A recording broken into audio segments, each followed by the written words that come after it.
Lix here, and I'm in Moscow attempting to figure out how Russia's Western adversaries' economic assault is affecting the country. Let's briefly review. After Moscow escalated the war in February 2022 by invading Ukraine in a limited so-called special military operation, 8 years after Kiev launched it against the Russian-speaking minority in the Donbass, the West escalated its economic war, which has now reached 14,000 unilateral sanctions aimed at crippling the Russian Federation. At the same time, NATO countries significantly increased arms delivery, training and military guidance to Ukraine in their proxy war against Russia. The Smithsonian Center, an influential think tank and US government mouthpiece whose board of trustees is nominated by the US president for a 6-year period, asserts, unsurprisingly, that the United States and its Western followers' economic coercion is effective. Unlike the desk jockeys in Washington, I was on the ground in Moscow, traversing the city, riding the metro, walking countless kilometers, visiting parks, shops, restaurants and banks, and talking to many people to get a sense of economic activity and to determine whether there were signs of economic hardship and loss of prosperity among citizens. When I arrived at Moscow airport, I was amazed at how many Russians were traveling, both domestically and abroad, except in Western countries. In Europe, for example, Russian tourists had their cars, suitcases and even lipsticks confiscated just because they were Russian. But in most countries, including China, Vietnam, Turkey, Brazil and South Africa, Russian tourists are still welcome and are not shamefully discriminated against. There are still many shops selling multinational brands that should not be here if the American empire's spokespeople had their way. I purchased a Starbucks coffee from this retail shop, but I believe the establishment still had a stock of Starbucks cups that it had used up because Starbucks lost its Russian business due to Washington's geopolitics. Russian business people are pleased. They took over their lucrative business, renamed it, and are profiting from it.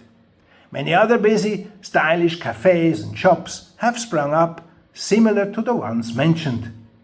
At an underground exit, a sign still points to a former KFC restaurant that became collateral damage of the economic war waged by Washington.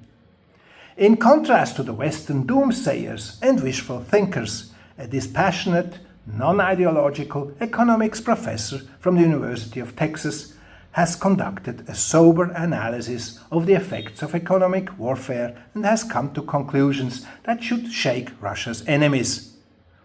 Professor James Galbraith noted that before the sanctions, the Russian economy was heavily dominated by Western companies, particularly in sectors such as the automotive, aircraft and fast food industries.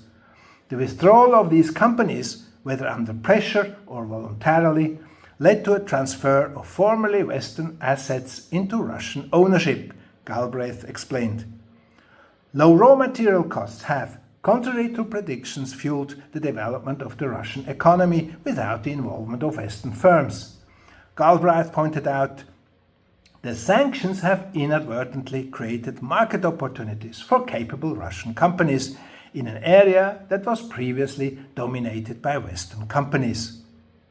Without the West's sanctions, the goal of a largely self-sufficient economy would not have been possible, he continued. America's draconian sanctions are not only making China great again, but also Russia. So the main loser is not Russia, but Europe, whose companies lost their competitive edge when they were forced to forego cheap Russian energy sources, while the main winner is China, which is gaining a significant economic advantage over Europe due to low Russian energy costs. Some in Europe, which has behaved like a neo-colony of the United States, seem to be waking up, but the damage is already done and seems irreversible. I can attest that I have seen everything from fragrances created by Russians in Russia to bicycles made by Russians in Russia, among many other products. But it is not just manufacturing that is thriving. The service industry is also operating 24 hours a day, 7 days a week, which is amazingly innovative for a country that has been mired in Soviet immobility for decades. I'll create a separate video for it. Don't forget to watch it. That's it for today. Thank you for tuning in. If you liked it, please hit the like button and subscribe to my channel if you haven't already. Leave a comment and share this video with a friend. I will see you in my next video. For the time being, goodbye from Moscow, Russia.